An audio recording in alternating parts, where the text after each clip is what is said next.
Hi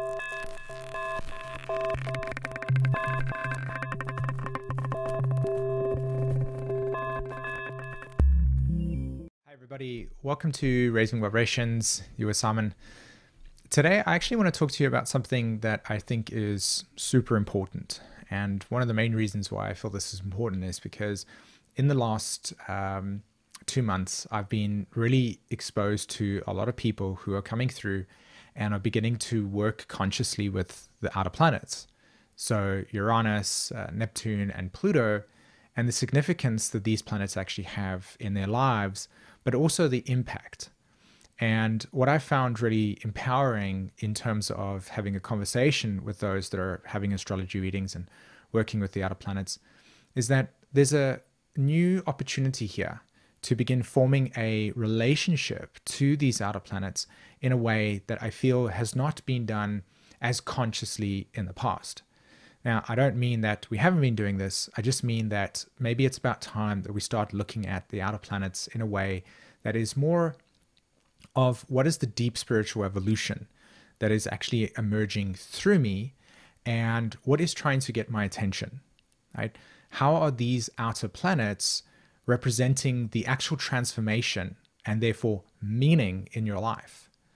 So what I want to do today is just kind of highlight a few things that I've experienced talking to people, what I've experienced in my own relationship to working with these planets, and some thoughts that maybe could give you some inspiration as you take your natal chart and you look at the upcoming Pluto square moon in your chart, or Uranus squaring your moon, or even the Neptune conjunct your sun transit. Like, we know that these planets themselves take roughly a year or two, or sometimes even 3, to move over a certain part of your chart.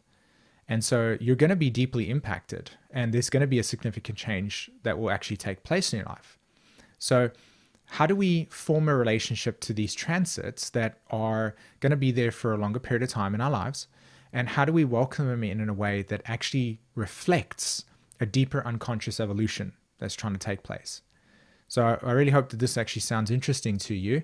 And here's my approach to what I think could be really supportive for us. So here are some questions that I feel could be helpful in terms of developing this new relationship to the outer planets, and particularly what is the relationship between our persona, which is this self that we have, right? This most conscious sense of identity, being my name is Simon, etc. This is Raising Vibrations.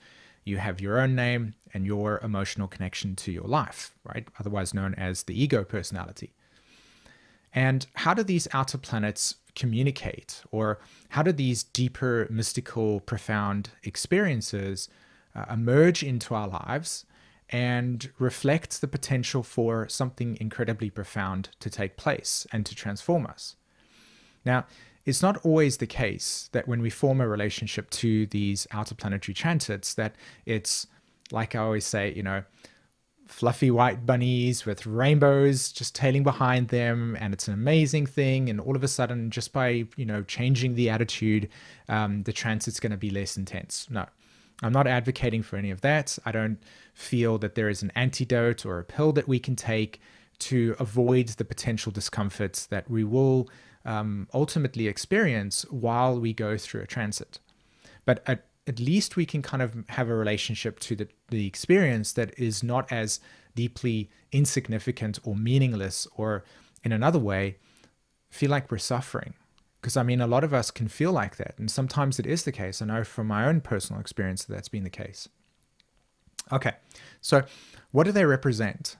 Now, the model that I want to suggest for us today in terms of how we can conceptualize and then begin working consciously with not only yourself and your life and the representation of the outer planetary activities and archetypes and themes that are revealing themselves to you, and how we form that relationship to these two dynamic spaces, right? Between ourself and where am I immediately right now, and say this Pluto transits that's showing up and really kind of getting our attention. Okay, so what do they represent? So the model that I want to encourage you to see is, imagine you draw like a large circle around you, okay? Like a large circle around you. So you're not necessarily in the center, but there is an entire like circle around your geocentric sense of self, right? Your ego self, right? So you draw this massive circle around you. And just for a moment, imagine that that circle represents the entirety of everything that is your unconscious, your conscious self, the soul, the psyche, memories, past life memories, the future experiences, everything. It is just this container that contains everything, okay? Now, within that center or within that circle, create a center, all right, and a smaller circle. So like the symbol of the sun, for instance, right? So the circle and then a smaller circle in the middle of it. Now, this little or centered circle represents the source, okay? So even if you think like a flower, for instance, right? The flower's got the petals that kind of radiate around the side. And then in the center, there's the kind of pulsating expression of life, right? The infinity fractal that just keeps on permeating life from the center outwards, okay? So from the center, this fountain just erupts with energetic vibration, okay? And it's moving through, it's just pulsating through. And imagine for a moment, or you don't have to actually imagine for a moment, you can actually do this in real life. Like take some water and just dip your finger just subtly on the top of it and notice how it ripples out like that, right? Okay, so that center is rippling out, okay, the essence of cosmic vibration or energy or, you know, the way that life works, right? It just represents this. Now, take a strand, like a red strand or a red thread, and connect, say, 4 or 5 pieces to that center. So what you have is this string or the strand, and I want you to connect 5 of them in different places. And I want you to kind of like let them thread out to different locations within this larger self, okay? So you have this larger self, you have this center, and then from there, there's threads coming out. And each of those threads represents an emotional journey that you are conscious of, okay? So one thread could be the relationship you have to your siblings. Another thread could be the relationship that you have to your parents and that emotional journey, right? You can even break it down and go their emotional relationship to the mother, the emotional relationship to the father. So you have these different threads, and there are satellite circles, okay? So the third circle is an attachment to this thread. So there's an attachment here, and then that thread is attached to the epicenter of this process, okay? It's pulsating. And so you have satellite little circles scattered around this entire enormity of the self. And each of these represent aspects or memory that you have about your life. And so we have this conscious sense of identity and self that we can, through reflection, right, we can have a bond with. And then the thread represents the deeper unconscious emergence of the reason and the meaning for that. So we can label that as the lesson that you feel like you've come to live, or the archetypal expression of the soul's journey that you feel that you want to, define it as. Either way, that there is this connection between this deeper source emanating self and your persona or conscious sense of self that you can relate to. And if I say to you, okay, share with me a story that just recently happened where Pluto was transiting your sun sign, okay? And you'd be able to regale experiences, some of them with excitement, some of them with incredible pain and sadness as you grieve through the process of letting go, right? But there's a key theme here.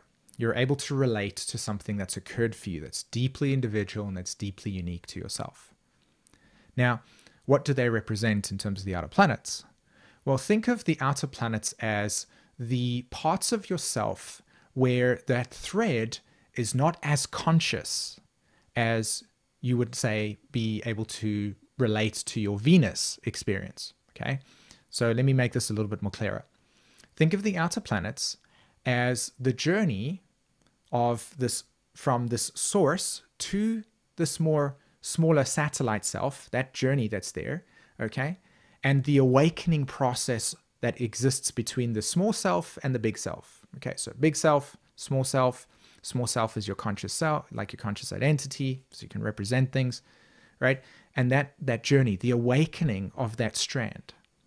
these planets represent the conscious awakening of these strands, this interplay between the small self and this deeper, bigger self that is primarily unconscious to us. And it needs to be that way because it's not possible for our little self to be able to contain the totality of the bigger self, which is why spiritual experiences, mystical awakening experiences can be so traumatizing, because the contents of what is actually flooding into your brain synapses and your perception of reality and the structure of that little self and its ego defenses, right? It overwhelms it because the larger self is like, hey, I've got this self-organizing presence, the self-organizing system that is existing in its own mechanical structure. And while it is in some way, shape, or form not personified the way that I'm personifying it right now, meaning that it doesn't actually have the language or the structural nature that I'm defining it through, because obviously that's not possible. We can't, like Jung talked about and many other mystics talked about, the unconscious or the mystical aspects of life are something that remain elusive when we use language, okay? So in that sense, while I describe it as this self-organizing principle, aka your life, soul, the mystical experience that is yourself, this interplay between this small self and this big self is the awakening process. And so these threads represent the coming into the source of your truth, right? But that can be, like I said, that can be deeply traumatizing, can be deeply upsetting because, of course, well, like I said, you have Pluto transit your Saturn and you lose a parent. And the question is, how could something like that occur? Why? Why is it significant now? Why did it happen now? Or like in my case, as an example, when Pluto transited my Saturn at the age of 5, right? It initiated the karmic pattern that has been pretty much a deep process of self-understanding for the last, say, 28, 30 years of my life, right? So what I'm trying to reveal to you here is that in the moment that we have transits, right, we have an outer planetary transit with the self-organizing principle and the interplay between the unconscious and the conscious. That's what they represent. They represent this interplay between the unconscious and the conscious, or small self and big self, and the awakening process. And they are catalysts. There are deep emerging patterns within this larger self that is here to bring you understanding of a journey that is pretty much and mostly unknown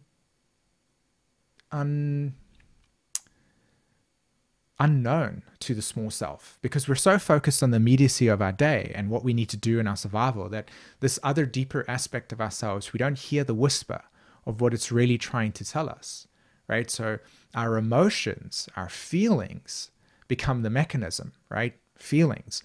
I'm noticing disappointment when Venus trines or squares my Saturn. And the question is, what is that disappointment actually leading you to? And so that's why I'm saying, why are they important right now? Because while at this point in time, we're becoming more conscious of these deeper dynamics, and we have tools like YouTube, for instance, with astrologers that are talking about this. And of course, our desire to want to know things because we're deeply afraid of the future or uncertainty. They're important to us right now because these outer planetary energies are becoming more and more present for us. And the more that we recognize that these outer planetary transits are actually influencing a deeper awakening within the self, the less we're going to form a relationship to these experiences in a traumatizing way. And they are going to be traumatizing, and it is traumatizing.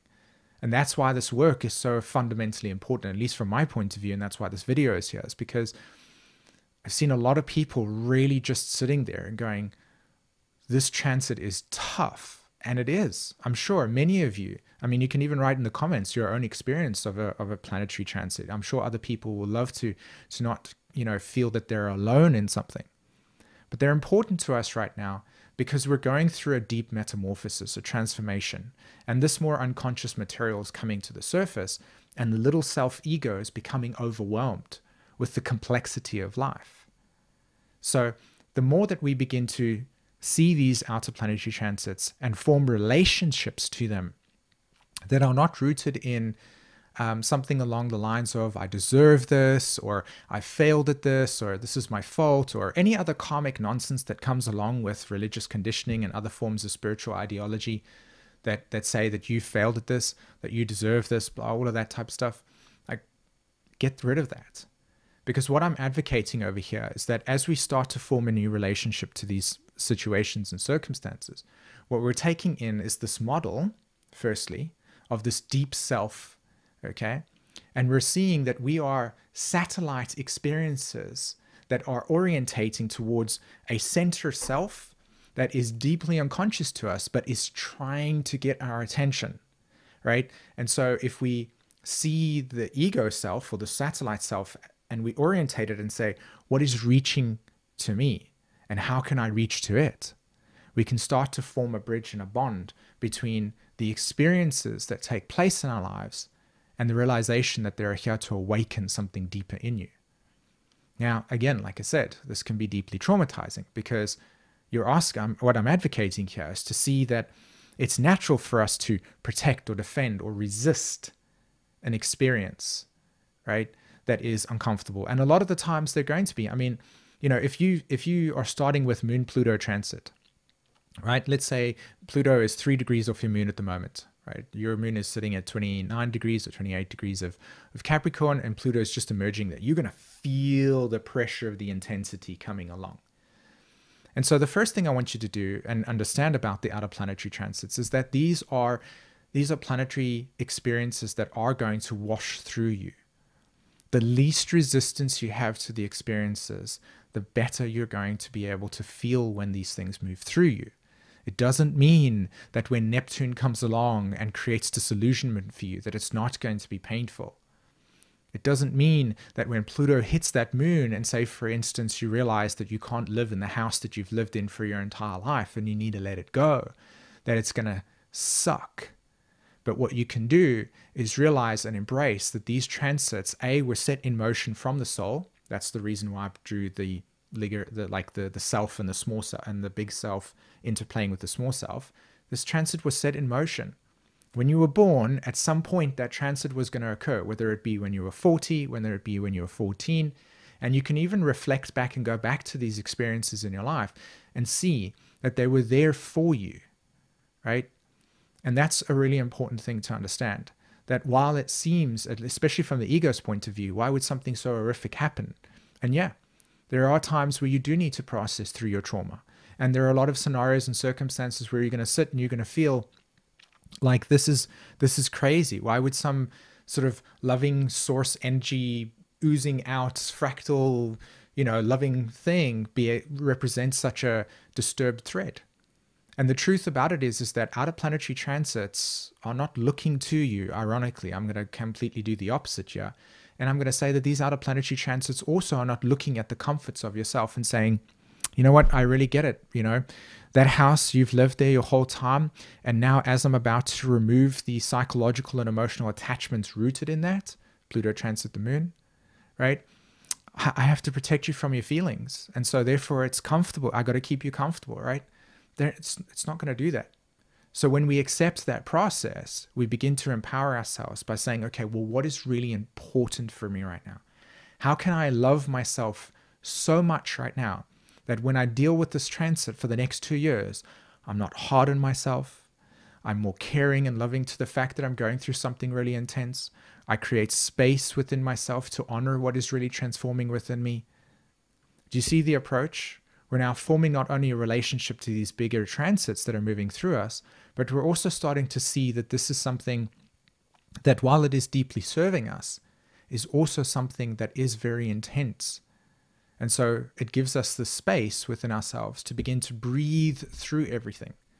I mean, I remember when the North Node was transiting over my Mars and Venus and Virgo in the 8th house, at the same time that Chiron was squaring my nodes, at the same time that Neptune was squaring my nodes, at the same time that Jupiter is on my Mars and Venus, which is squaring my nodes, I would wake up every single day with this incredible dread of, oh no, these incredibly complex emotions are present with me and I have no idea how to deal with them.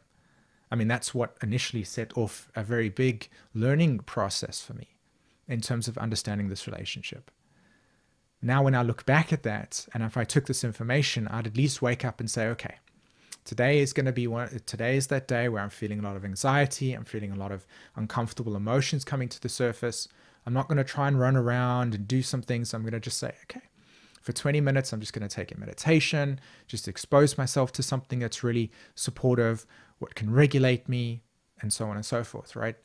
Because when the transit moves on and it's completed, you come out the other side transformed, metamorphosized, right? Cool. All right, everybody, I really hope that you found some value in this video and that, this was something that you could relate to. What I want to do is obviously invite you to write in the comments below and just kind of give me some of your thoughts around what you think, how you relate to these transits. And yeah, all right, everybody, take care. Bye-bye.